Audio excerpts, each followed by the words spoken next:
It was on April 14, 1865, when John Wilkes Booth prevailed where the others had failed.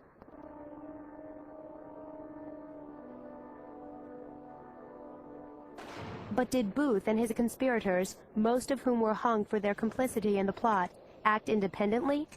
Or were they working for the Confederate Secret Service?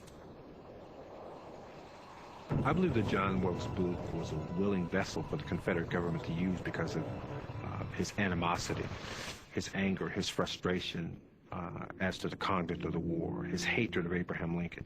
I think he was a ripe candidate. But Booth's actions in the days leading up to and after the assassination suggest he may have been more.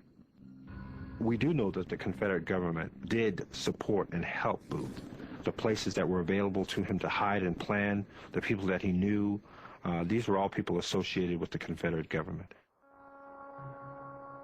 In September 1864, a Confederate spy recruited Booth to kidnap Lincoln from his coach.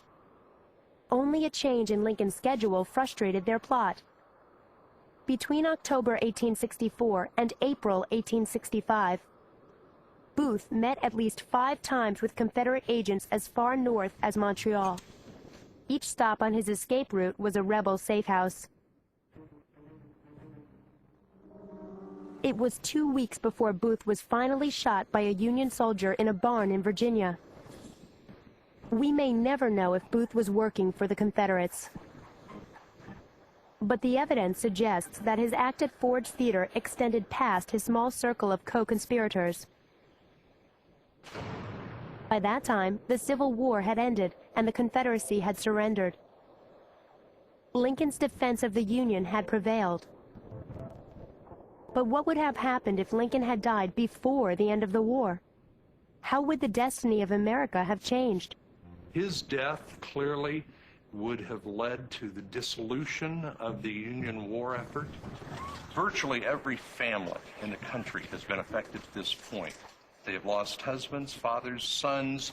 The consensus that Lincoln had been able to build after Fort Sumter is losing its momentum.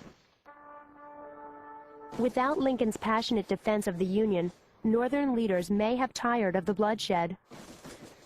I think had Lincoln been assassinated in 1864, right around election time or prior to the election, I believe anybody else stepping up into the White House would have right away, immediately started negotiations for a settlement of peace with Southerners, establishing the Confederate States of America, thereby also ensuring that slavery would in fact go on.